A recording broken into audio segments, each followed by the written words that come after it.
Yeah, to educate so mamenda kwesi siasa so no so de nkomo kama etimi abeka ye honum na edu brese se de mpensenpensenmu no ewi edwumadi na ehase wonim bre de hase brother no numa ba pam aduana enum ana afiamankwa abeso mu de aba bedusa abrewe afiamankwa ene sports ene eye ahosepe ansana de kika ho nyina no kwesi ensia ana adru semesme no din komo be that's it 925 we page mu bada no nchese ewi edwumedi echese obekoso ahwe Adom TV ye nyoma papa nkoa ana yewo ede emao quickly ansana meda aya abidwafo din mame enkenkan this release from the NDC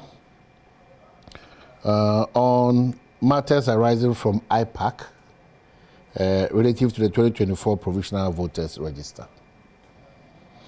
Following the Special Inter-Party Advisory Committee meeting held today, that's yesterday, Tuesday, 1st October 2024, to deliberate on the 2024 Provisional Voters Register, the Functional Executive Committee of the National Democratic Congress deems it fit to restate the following significant admissions by the Electoral Commission of Ghana.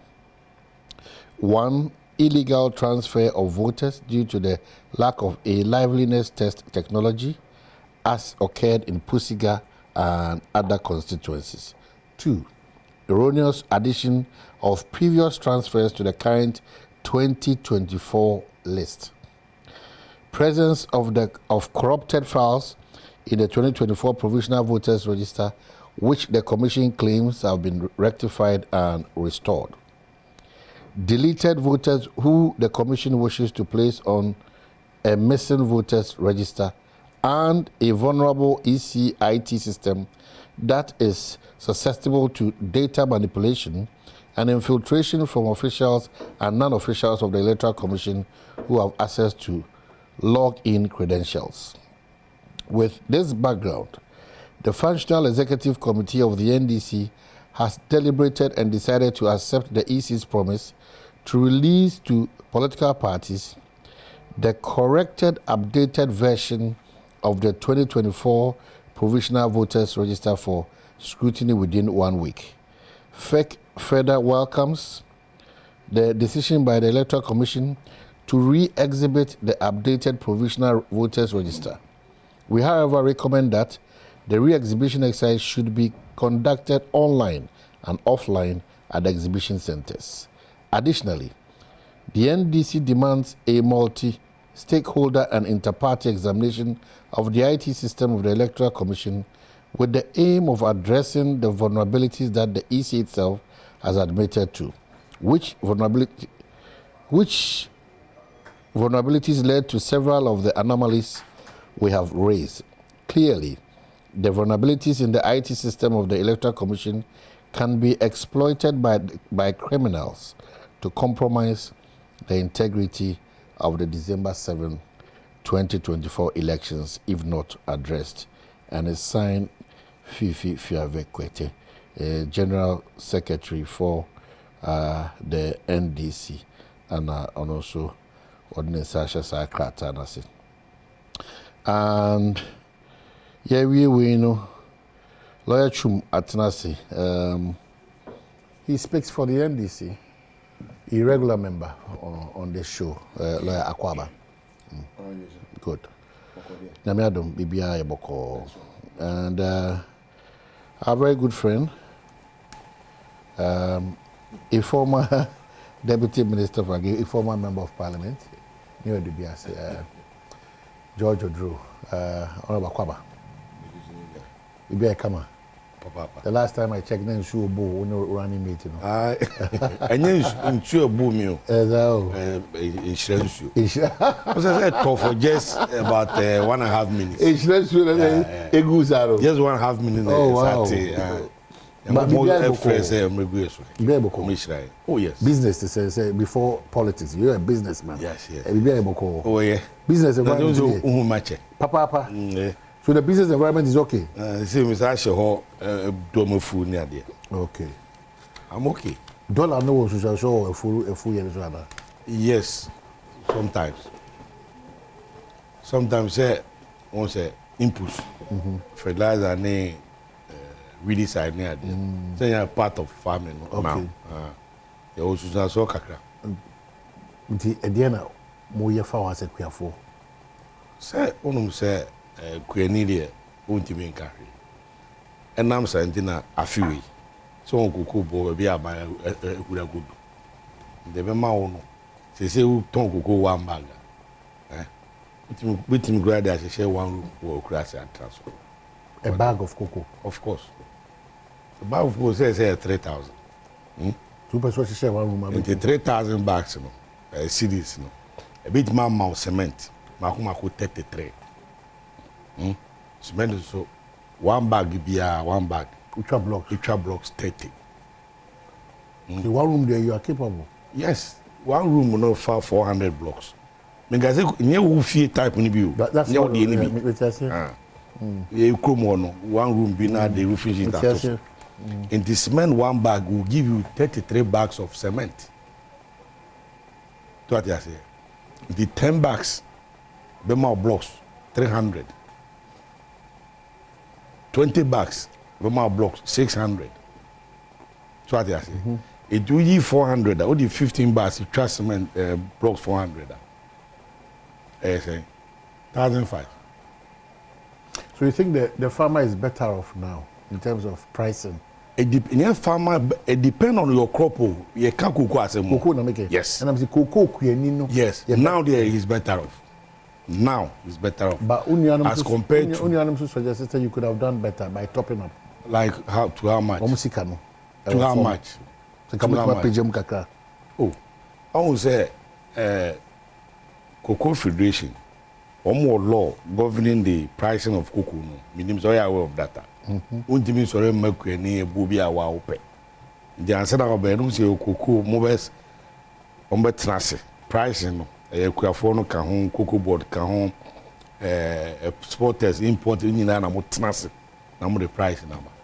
But what I'm saying is, it has never ever happened.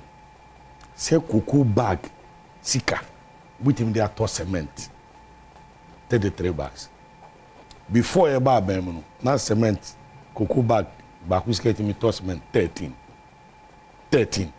she say 13 bags of cement. Okay, so you won't grow it to him and never we say in the year from a bag of cocoa as of some years back, yes, able to buy 13 bags of cement. And now a bag of cocoa no able to buy 33 bags. Say cement back in 90 cities.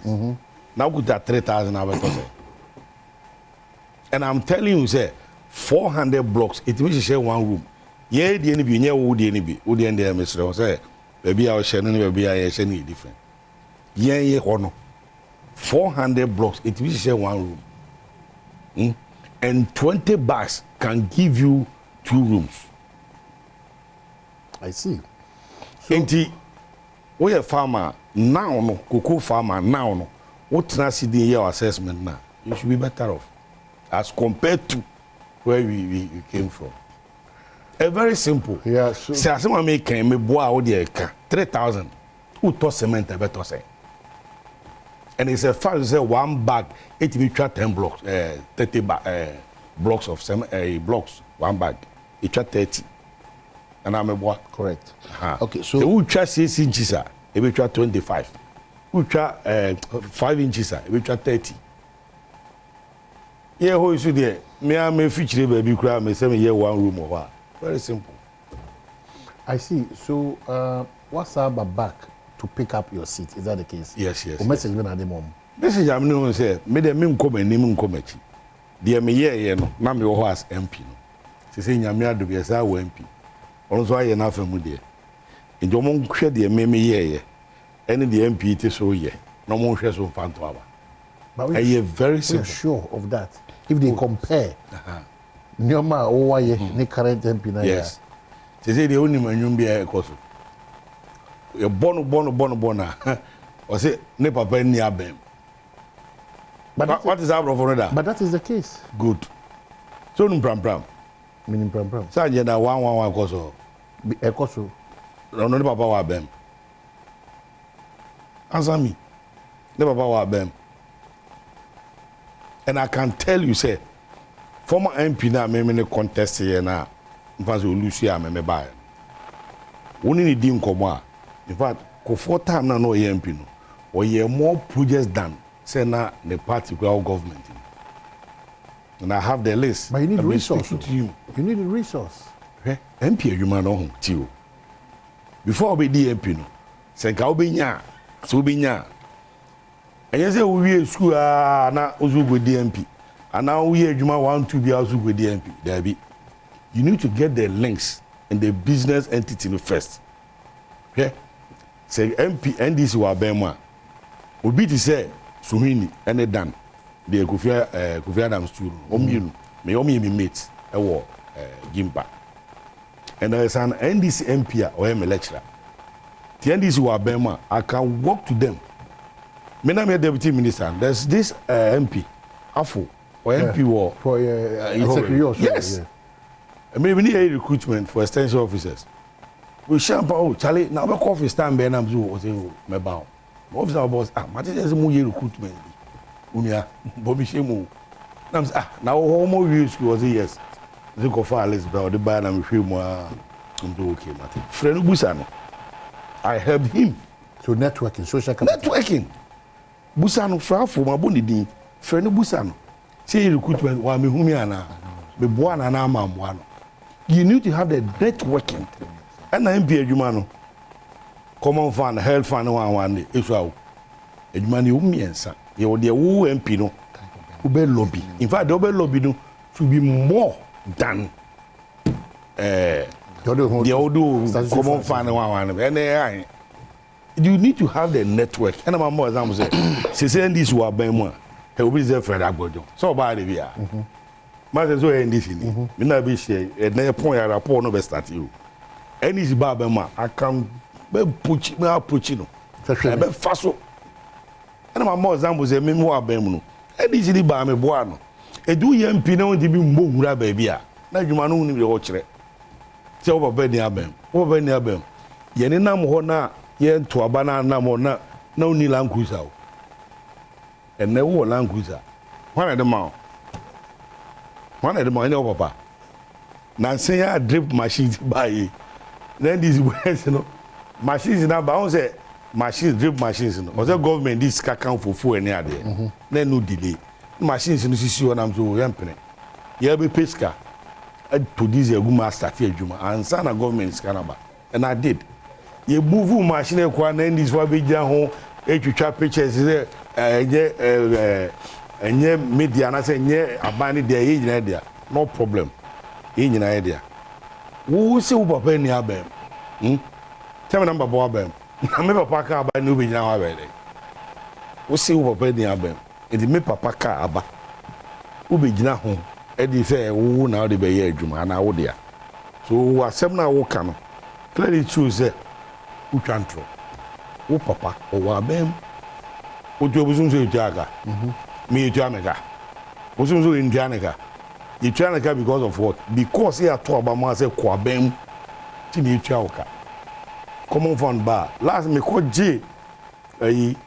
Common fund statement. Sika called the horn. Miss Aska Mukota grandma because to Abama. With the year Juma lobby room offices. You could room. I see. Then yes, Sika fire Buntu Juma. There's over near them. And you think that your people who accept this message say the message that they should really stand on that and vote for you? They have to. Because men I may say, me the main person make us every. I've been an MP before. The mayor, you know, in terms of employment, infrastructure, projects, and no nonsense. We do MP. Almost fan compare. Main person make us every. All right. It's almost share home. Almost fan to aba.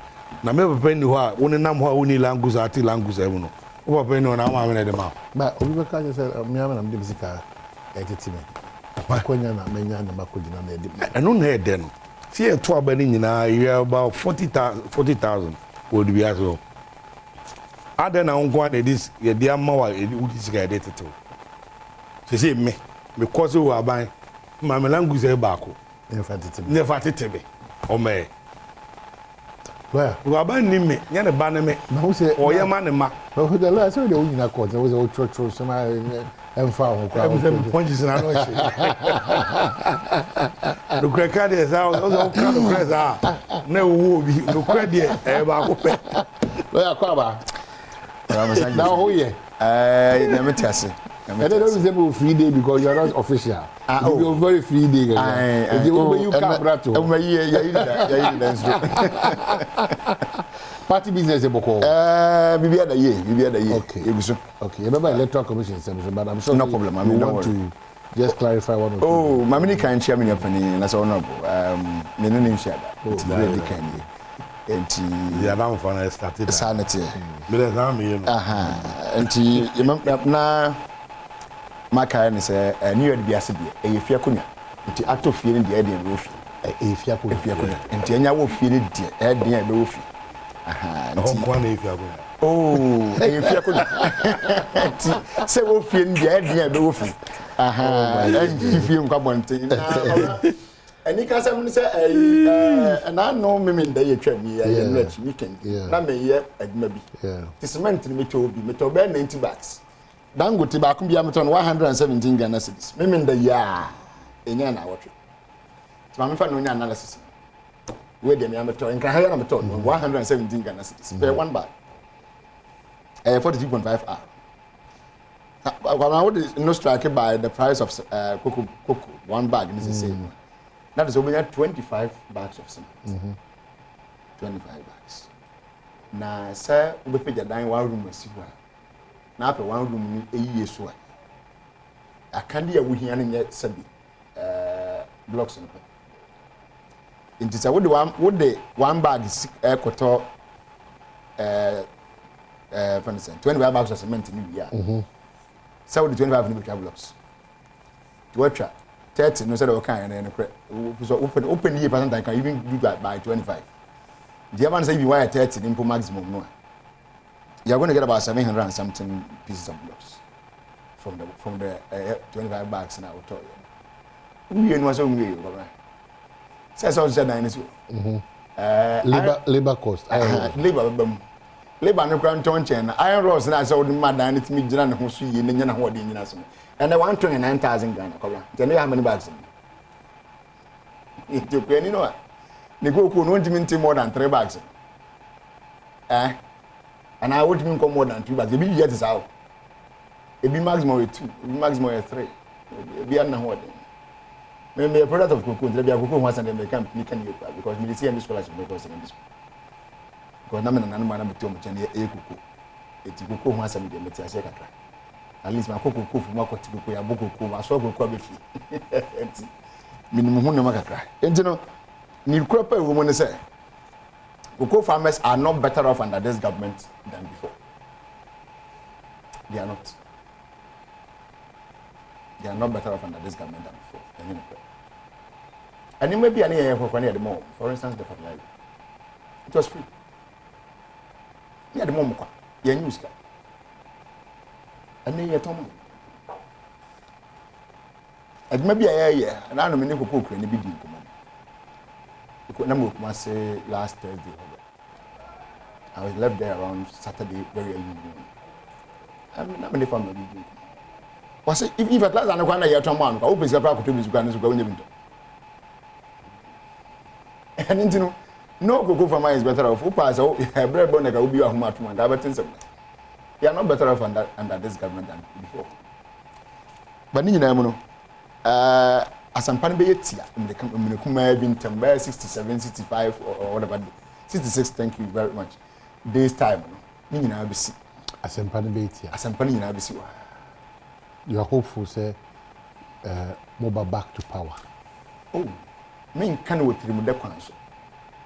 I am not being complacent, but I can say before the God that I serve, that victory will come to the end. Victory will definitely come to the end. It will never miss. Victory. Yes. Not out of complacency. You know me. Ujiri Semu deserve to be back. Ghanaians have said that long ago. And they keep on saying it every now and then. How do you measure Ghanaians? we measure Ghanaians by their own words and their cause. They are calling for it. So what percentage? And this is one point I can say you are coming to power. We cannot come to power. What percentage of Ghanaians? Majority of them. The majority who believes, per the Afrobarometer report, that the country is heading towards a wrong direction. That is 90% or almost 90% of Ghanaians saying that the country is heading towards a wrong direction. Those people want the country to come back to the right direction. So they can't afford to sit down and watch their country, which to head towards a wrong direction. They don't want that. Admit it. That 90% no. When we say they used to eat thrice a day, now they are eating once a day. Per the TUC and other institutions be per their report, they said that about 90% of Ghanaians eat once a day. 90%. Almost 90% of Ghanaians eat once a day. And you want to believe that? Of course, I didn't do the survey. So if they are going to do their survey, they are telling me, why will I doubt them? 90%? Yes, I'm saying they take once a day, a meal, once a day.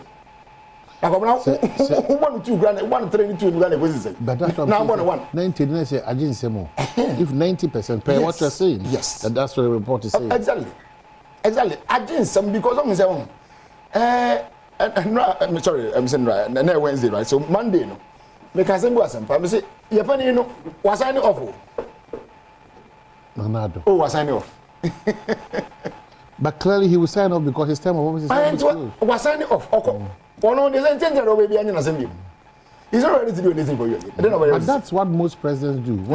When their time most presidents don't do that. I saw President Rawlings exiting. I saw President Kufuor exiting. I saw late President Mills. I saw Muhammad exiting. They are commissioning. They never sign off at that set period. They continue to work. But the president is working by commissioning, by making sure a lot of things are also being done. For the past 3 weeks, he's been commissioning. Commissioning something. Oko DJ for program. But so oko DJ one program no go. No me share TV show. Wo hwe. Na no wo hwe ya wo president na odi wani mu no. E wo ten nchen no kan galamse asem ye ozi bon. Wo o man bani gimi na. Did you ask yourself why the president didn't mention anything about galamse when he mounted the stage? Did you ask? Are you able to tell me why? I mean you should have asked him. Na me expect like a Monday we try say wa ha no. He will be a full topic. No, but are you able to maybe let me know why? Did you query why he didn't talk about it? No, I queried not the president, but I've queried all of us as a people. No. I mean, in our quest to fight illegal. Very good, but that platform, the entity's president or leader raised serious concerns because when we say our number one person is sitting before me, so now let me voice out the concerns of my people that I'm representing alongside Ghanaians. I know catch them. You see the day when na ye there you so to one na di o man ni na agya no into one so no e te bia na se de ye kan hu ya media for ya kan hu ya no de wa wote ye ye kan wate into come on te ye no anu ye be na de man I get to the point I'm making o come on te ye no e bia na ye kan wate te bia na wonte it's possible the president cannot be listening to radio but man so e bia wo nya na go enter radio wonte radio anan hwe Adom TV na pa bia sa ase de o betra hwe bia 1 hour so e bia wo nya sa abre so when the opportunity number say radio no nya brantie bi say TV no nya branhwe bia akra ene de wote enim ti me kana amoate so empanisa honya ti mbe bi now GDA ni say ana o hwe enim say ebra GDA president kase na eyenhye not even opa na eyenhye say otimi ede anu ye bia na nkwaje say say how na ye timamufo betima ye bibi di aboa but de odi anim no ananmo ni esua etikadodi anim be ka kire say okay what can matter anamo ABCD na fu na di kwadi am ye na bia amoa how no nkoi so now de me baye nie to the okan matter me mu nua nwuma som hwemanim se fu na di kwadi obehu say ni abofransam enhye ehye no enhye no etu wasam ga kemu bia ka betumi aka ne kakra bi ka kire nipa no ama na kama ya de atade mboko. Did you say that? In the Emra prescriptions are solutions are modiagu table no so Ghana for in terms of EDD nipa 90% per what you've just said. And then you can you per what you've just and then you can't cite you have what you've just told me according to the TUC so there's a challenge, is that correct? There's a big challenge. Oh, of course. I mean, we are going to eat 3 times in a day. At least 2. So, Yambra those prescriptions so Osha yakwan yensu esuku yapo modin mrantie dodo na adwuma what do you have as an alternative for us? A very positive and encouraging. I mean, say your kind, your school. Yeah, for queer nimuno. May I attack them, my boy, and say the higher you go, the difficult it becomes. Into all for corner, I actually have to go when the promotion the next grade. Man, you know, it's becoming easier. No, it's going to be difficult as you keep going forward. Into Maria school, because secondary school, Maria, Maria, no, a binum towards job immediately. To be one of your non-Bakuna police, Bohun Bakuna police soldier, Bohun Bakuna fire service officer or whatever. Now, what they are starting life, you know, from there. We'll so progressive towards the tertiary.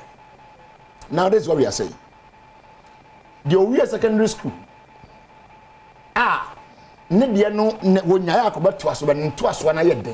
Because of financial support. The support that you have from the NDC government or the support that you be enjoying from the NDC government is one. That once you intend to attend tertiary institution, the word is tertiary, you are going to receive a free support from government for your first year once you enter. Is it entirely free or a kind of support? You're going to be free. I mean, for your academic fees, that for that 1 year is free.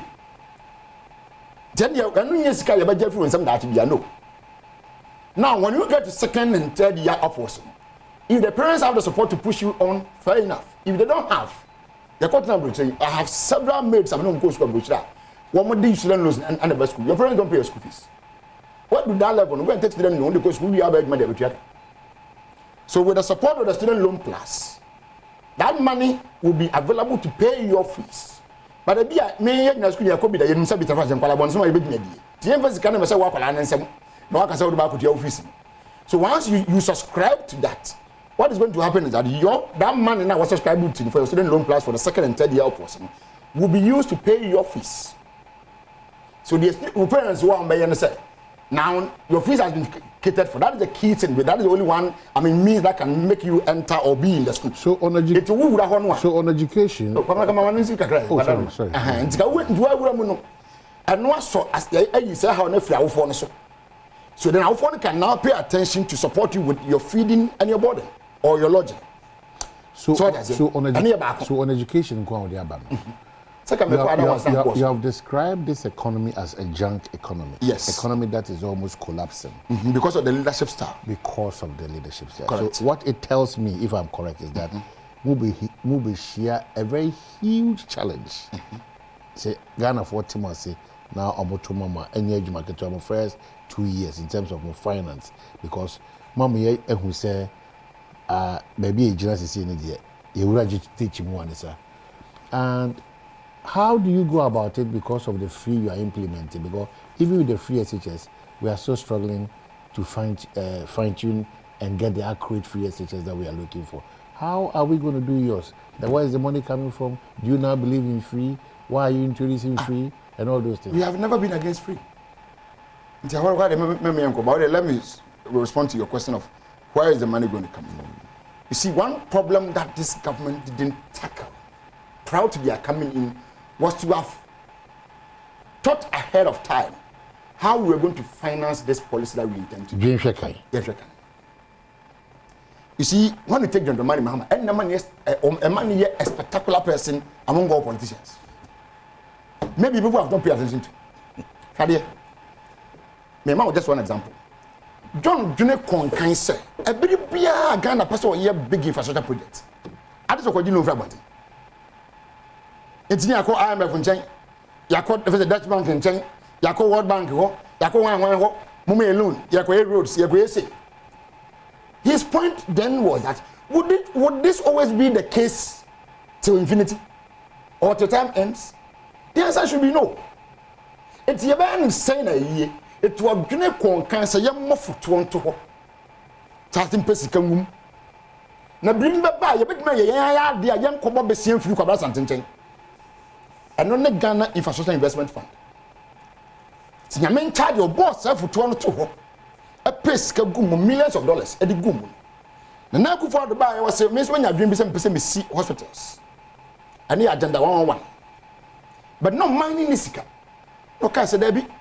onimidifo bi di manim kan ya obo foto bi too much I friend the Ghana Infrastructure Investment Fund sika wom yankoni ko pe bi firi it all pesika die free say Medinas in the first $100 million our kofa ya what the seed capital the year say hospitals John Dramani Mahama foto no mu no kofa free Dubai say nipa no aka kira say me bedi mampanin bie mu a me nya a specific fund at what for free SHS and worker ti be say that bofoto at ho a say foto ne purpose ne say sika ye be gumu nyina na betua free SHS ho ka and now friend say a leader what dwene hu no say enyina mo kan ya ho nsem eka de oton ma no wo gisika de oton everything is about cost. How do you solve this problem when Bibiano government budget? No. You understand? And no creative fund say esa. Say no sika matom. Na sika ni betom a na nyina mo kan ya ho ka bia beba bia so no tebam so ntia ba mu no. Yet me say sika na kosa ka no. Kobra say nim difo yi na say ni anim ni na ka kire o say obetena konwa so a obe creative photo ama wanya sika dia atom na enkoba say you better for now free as policy woman there yo say when the me is ga na yibi near the kotua and I know you covered by World Bank my $1 billion the first $1 billion on my OSHA COVID audit report no you see that part of that money was used to settle free as bills and no example say abandoning this specific fund to cater for that debt. Okay, so but we will create funds to ensure say adibia I can was and and you see I've come to understand what Nanado said. That sika wo memwa. Na eyenyani bone ade mo man ho che. okay, but you know why? Me come more example kitu very good. Good. Minimum so hope so ko mula on. Ah na botre obako. Hwe company bi we one population to me bom dey any problem. We from Daily Graphic. We Newmont Ghana. One more Mikrom. Newmont for. One more say as at 2024 first half year fiscal payment to the government of Ghana. First half year is from January to June. Sika omo tiama Ghana ban tie kwabra. Corporate tax. Omo tia 1.727 billion Ghana cedis na Ghana ban. 1.727 billion. What do you want to say with that? Because Newmont has always been paying corporate tax to government after government after government. And it will increase because it's on an increment in make an increment in because me be certain woman say ya tna siase when say the your policy the no free stress it's something around 300 million. It is one person going to a corporate tax of 1.7 billion and more. You are picking governance on a simplicity. I'm not picking governance on a simplicity for me. As if you are quoting you want to go to me say me page hey na me dey question na go for the say yet sika so come dey na dey am accommodate wonu nie no say ye ni good leadership. Okay, hold on. Enti ampa ya nya bi ntina na ba ye wo obi di once again. Waka once again. That means Honorable Drew. Yes. As a deputy minister supporting your minister then, it's just one perform one agri sector. Very good. I'm not a agri minister. Oh, I come to for Kakra. Okay, I come to for Kakra. Many ministers. Say, Obididi once a day. Yeah. Once was starting the sub machine, even made mention say Okoto cement. Yeah. Dangote 117 cedis per bag. Yeah. And I was saying say 100 cedis. 100. No, it depends on the brand. It's 90. Yeah. It depends on the brand. And that's what you choose. The brand. But yes, yeah. Your Jata, your Osan cash is auto 42.5. Oh, so who don't 42 near Don't forget me, I was into construction and you know. Yeah. Cement, you're 42.5, 32.5. Exactly. 42.5 is meant for concrete. And yeah. And then 32.5 for ordinary. Plastering. Is almost the same, but 42.5 would be concrete within 20 minutes. Now because of the clinker level. 32.5 in there, may take EBR hours. So you chose to buy Dangote, which is 117. Your diamond, Gasem, Dangote, cement, Jata, Simaf. Yeah. Simaf ne boy saying. It is a word choose to Akoto 117. I am telling you, say, other brands in the 90 cities. And it might not even be 42.5. Or say iron rods 1,900. We see one room, you don't need iron rods 9,000. You need 6 pieces of 12 mm. 6 pieces. That'll be one room. It will be the one day. It might Togari 2 cities. My Tomoku near 5 cities. My tree. My pesa mo be at the somebody. My man. Wo pese wo ko baby I'm didi. Koko ba ko get 150 cities. Wo ko no didi once a day. That doesn't mean everybody didi once a day. But it depends what you choose. But if you have TUC on a research and saying that 90% of Ghanaians struggle to make a meal a day. It's worrying. That's where I tackle you because yes, ministry a lot of interventions about very good planting for food, rearing of blah blah blah. So the impact, especially this young lawyer, what being a check by make us a young lawyer. Or baby, also papa. The planting for food and the was is some. So what has been the impact of planting for food and job? You see, me planting for food and job. Baby, me who say a boy as of mine was the time I COVID buying. So kaya COVID buying at least say it's in a lockdown. Who on this earth or Ghana ha be catch them say na opeduane ato a wenye bi anto. Why ukruma? Bane or lockdown. Mebuana. Correct. Planting for food and job. The Mekai Pan say maize. Now your production was 1.2 million. Now we are hovering about 3.3 million. The only challenge we had as a government in say, the aggregators, and I say processors. Like in fact, is rice millers. Almost association, rice millers association. All that they need a working capital. Asa. The rice, we had it. But now, Nigeria, Mali, many sorties are sorry now. Who's the number top party normally call? Etika ye millers, associate no more working capital. Complete matter astor. And I remember very well, Minister from Enomudi Sankomona and no pay fund for that. And name buy ankus. You know, for production. Ghana, as you say, production, any problem. But to hold it, you see, in someone can say, on be fund for free SHS. I mean, fast, on my babema. So fund it takes some time. Now, be month, 6 months, 1 year, and then Skabapu, now they are financing. In Domba now, from net to the time, from net to the time, I found a man. Phrase you can cancel. Vous allez embêter. Or the new month example is on. The new example was say, open the 300 million. Police for Ghana, I'm saying, 102 Omoka.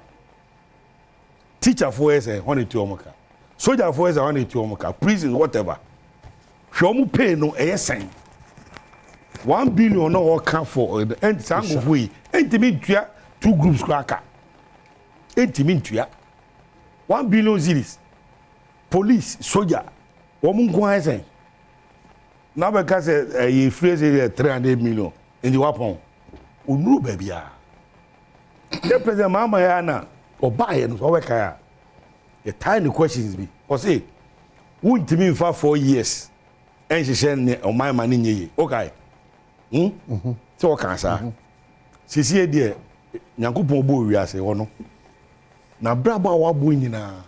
Obeti me the president of Ghana only 4 years. Pay. 4 years pay. What's that say? Who did me for 4 years? Then she said, man, it will pay. Then I'll pay. 4 years now will say, you didn't me find the man. Wo or man mumbrana say, wo, we in chile bottle 1 hour. Kura, won't me for 4 years. And she said, 1 hour. And if you say, what in you? And I'm so I could share the Majetum. And this is Sadia, on Mary versing country, say, Amemu, my 4 years, Ghana has ever done in Dubai. So Casadia, me majority. Because me they say, she me trim. I'm what me say, be no, and I may present mamma. Me no one wants him. But I go say, amamwo edru campaign dia utwa ntro kakra na de no kura kakra na de frafra se de be na adwene be dan ama na me be to aba ama na be german ma ka say utwa me ntro kakra na de no kura kakra frafra na ma be to aba na obu mi sen wan kasa hu german ka sa che be to aba ma no wo si utwa me ntro wasa ka chem ze mfie nan ye mfa mu enhihye ne ma ne nyeye 1 wo si utwa me ntro 2 mfie nan a aka wo no what the assemblyman, what the MP, what the deputy minister, what the minister, what the vice president, what the president. Wa braba wa bo nyina wo wiase nyina for politics is assembly account fee nine. Wa say fee nine the vice say o mai. Ndi wa asema o be ke dey anywhere fa. Ah ni nua ka say ni mo dimi to 1 billion. No ma 1 billion is this one. Uko importers. I have a friend, a big time importer in commodities. Every week you be a scale to ya. Woman ya dancing we and finding crazy, or cry for Bianca. Every week that woman was taking 40-footer containers from the port. Skaze no to ya. To kase okay kenny in Abuma, and that's 1 billion way now. Send the money that should be a phrase the AJ. We go find the number we trying. There's a space. Don't let them move back there. Say the year free SHS no movement as a moody muntiminye for the next 1 year. It the Goranko transfer 1 year. There's an admission that Nanado say Yetisikaso, which were admitting what they are saying, who is a ampa Yetisikaso. So maybe the Newmont example is just one of the many. And I mean, exactly. My port today, my other companies. Now, corporate organizations. Wouldn't they be here? No be here. It is fear na dey em fa chire man. It is mama odi be fear na nya Ghana. E don fa ni si be. Ye kwaba, ye ba be sure say ye nkomo port na aka say ira kwa we dey odi e be kwa echi eche. Bo se lawyer ye wa. You entity holo. Ye ko game park formula na ba. Mago say ya hwehwe kakra. Hey, na friend kakra Super Mago. Man wo friend ko. Super Mago. We are for number mama. Ye kwaba. Me na ye master. Well, because what was so cost any DJ Juma Shrunkwan, so we have the next 10-15 minutes to wrap up. So unfortunate. And no credit me anyone say what time on this? 15 minutes. Mon come and I'm Baduti. When that's what you're na jai dey awo. Yes, this one. Time on yeah, we was season mo koko season. And I ento as on my about 2 hours, 3 hours, near trust near desert issues. I got 12 minutes. Before Kasako in the I got 12 minutes. First round of Kasache ba. First round of Kasache. He was all shaming me. See, I 12 minutes. Well, we need to topic said about we make a discussion on it. And I said, say electoral commission. You call register and the what's your opinion about that? Sir, you know, my boy and this for about so omo ye man ra. I probably be to na magana ni bia ehu nukra de ewu na komasa de no on sha se achew omo planning say on be attack EC on that register na che me more typical example of me constituency that me omo year exhibition and this for tags be some matter fools or whatever e call police station say omo guta list be say here transfers no nipa we on te ha free her. Omo na you selection. Na it came to a point that call Mimi Krum. Tiwe yo. Mimi Krum. Me ofa. Me ofa me di nechi. Ne ba ne yere ne ba. Omo guta listen say omo free ho. Nti endility omo di mfim. Ena me ye free isi bono so. Emrama ho kwan. So obi ba be challenge se bia. Edin wei me nyini ntum so ote ha. Free her. And as you were at it, and normally call court. Only nipa 20 and a call court. We knew to be I say, yeah, spongy woman name in film. You call court wa. Who could brass and to have a case nipa we name. Branebe proves you him so. Rama. There's much ado about nothing. Such as say, Oma sheda. Na and I make President Mama 7. So okay. Was it really for the referee? No, but say, Tower no wa bem no se man no kan they say adane but for me so no I had a me boy NDC in MPP I think that it's time say wo opposition wo di isi to tankuru am no we wa bema oni isi on kan hwe no o say me feel say time o say ejai is hard because I cost watch in any case voter register and a registration we are say isi omon frɛ say yem fa meto aba the tour exhibition what is the reason here the tour say exhibit na ya kese obi a ngo hwe ni din na this time no ho adwuma ni bi wo ha isi fo no so kra na also mbo political party na aba so because it drew sa exhibition here the two way party for na NDC MPP both took it upon themselves woman nam fiefiem efrefre ko for say wo mongo hwe mu din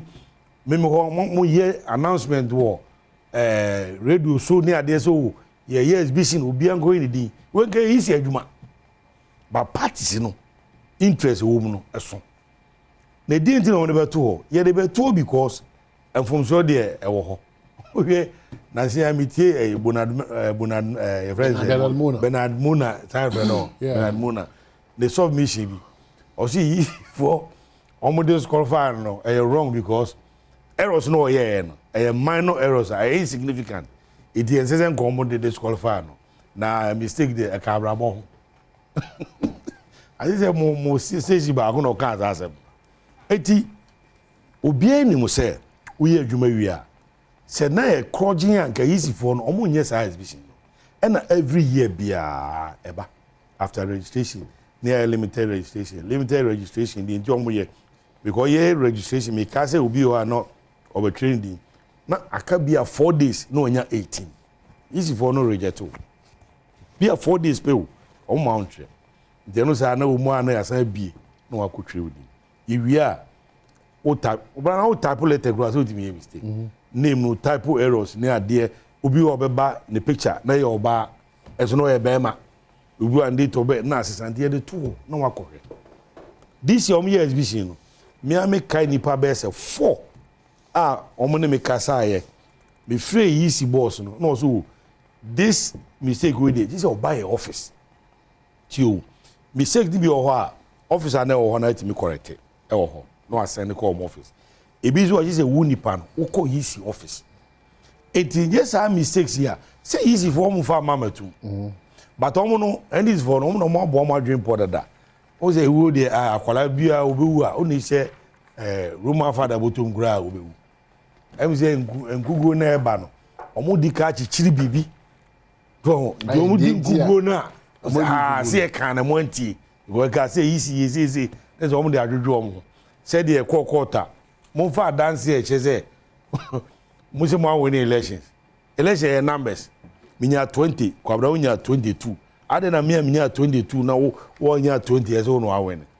fabra cheze wo na unya 22 awene oji mi nibi engutame nenti na wo ko na nipa na gaza on fa on cheze wo awene adan say commissioner say na dance e ba ne hu the specific figure on the tuja no de na dance e ne ba o da dance e ne ba say wo do no compare and ono de ne de na ba say President Kufuor awene NDC enya CDC wa ya announce isi dance ye na no it won't ase no na de ono de aba no na wo do de na ba na ye de compare fabre na compare usimi ni bi wo so awene a chinjira atwa wo so awene e ka si o na ye supporters ye pese ye satisfy supporters o yes na wo di o mana o ma mu for no akoma e di. You believe in the processes that ECDDA goes through and say a very objective, very fair and very plain. Na medical catch say bibie ni ho a afumso ni ho samfumso nu an ke trade ni wi a ke nya exhibition.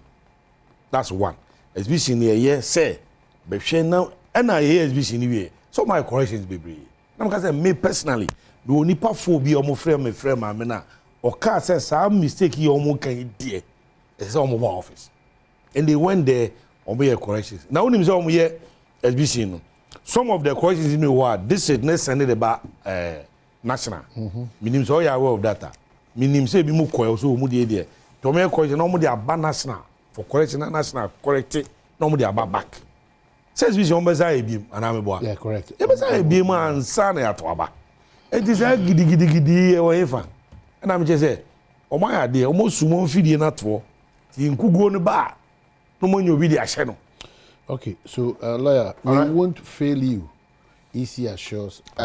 Nyame nchade nkuguo bia nso emma aba. Se nyankopon atiase. Aba na mafo adamfo na gya me. Ebe wi a me no be nanti o. Senior. Minimum say dey on the 8th. Wa be from ama me trim kwa. Yeah. On the 8th. Kwabra dem say be we dey mo be 12 midnight ho na ewura be 1 na me say menya be 5 minutes course. Yeah, projections in the side of the Any problem. Minimum say ohun ya be from ama me trim kwa. O friend man for bia na ma. So two sides. Na me rest. So o hwe form. Text me. So o hwe form am afro. Atiti ne wure. Ni nyina o so chichi ne wure. Chichi ne wure. Efom bobi e mada. Kwabra yen shade bi nso. Okay. Presidential term of office is 4 years. Se o manfo ne pa ana o ni wo. Ti obi e wo 8 years o. Anka mahama am mefi. It's one more nam go and read Article 66(1) of the Constitution.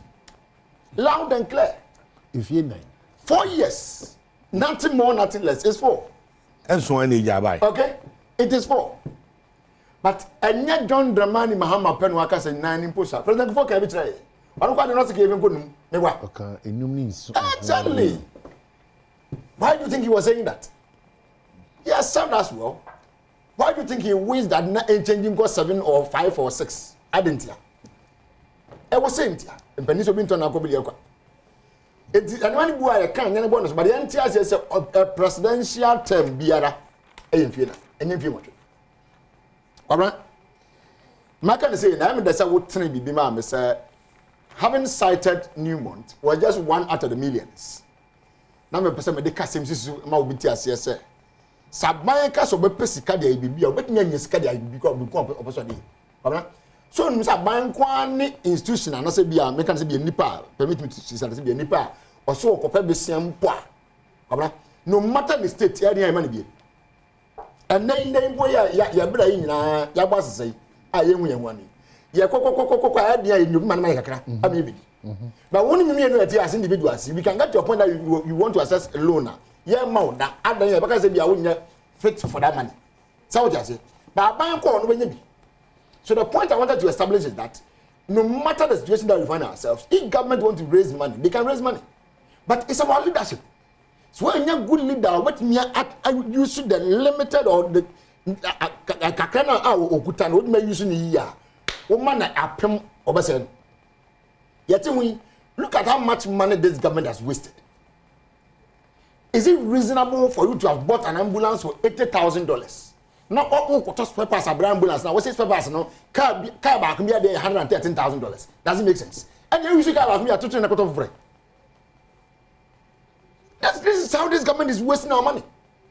Say wasting maybe. And you be just say we are my papa we are Amagana for. But I can say you know. Now, you be or easy. You say me and me can mammy cobra. I know I need some back to be a sea one say. Mammy Jane Manson say, one more a robust system. Till only the can say. One more a robust EC system. The case be robust as you say. I had be a very strong and healthy. It's another pumping. And from a bar with a home. And we are bar with the sort to brass and what to set the flat to see with a home. Train cannot. Any robust no. Oye na ne IT consultant in Sumekasa. Was it the system is was it can say vulnerable. So let's take his words against the madam's words. A vulnerable system is a system that is exposed to the possibility of being attacked. So robust. Another person saying is vulnerable. Which is which? But in the nutshell, about the we say, yes, somewhere I can't know. For instance, the Catholic said they are mixed 2020 transfer list with 2024, which is very unreasonable. A pure and pass over my idea. Why will you do that? Knowing very well that it has got no relevance. 2020 list and 2024, they need to be that. nti aden na wode conference 2024 na musumu hu ye no de bebere ba musumu aden na wodi kan kora yeso be hu kan na de so di kan yes o kwa jai yeah we dey know what jai am ga say e call for jai o musa abadwa bi ada for me ma jai me say any kan kora na de no bi kwa be kan ho asem why would you do yes ade no why will you do that but why yes you know very well that the thing you can't mix it in fact 2020 is 2020 is dead and gone so we don't have any business with anything 2020. I wanted us to avoid the whole year by most more quietly. Any of could dink it out is the more than that. But no, but we had already met them yesterday. They considered that then this came to meet us, and they raised certain consultant. And when we are A, B, C, D, and I found. So when the consultant was talking, one mean it's about or something. All Casano, he was highlighting his points based on what they think that NDC have said that they have heard. Now, officers in Ghana, and go to the Casa Senamanacano. What's all? Yeah, me, trying to say, my own Casa. Oh, and this is some kind of name as well. In a certain one can meet in one friend. My cousin, no, put me back and some put out. I'm going to put him back and sour. The idea is a good. Elections, yes, we are going for elections in the next 65 whatever days. But we want fairness. Elections isn't an event, a process. At every stage of the process, beyond must be free, fair, and acceptable by all parties. Money in be a something one everyone 20 and Nemo Chumdia. Why you answer what you did yet? You will not accept that. All right, Medasi, Lord Chumber, Medasi, Adam da. My time non Cosrona is ready, Hujuma. Yapon, but organized labor and Pamchomon to Mubuasi. Now, money paying for because the moment organized labor will pull the brakes, Ghana suffers even just for a second. Something in so oh,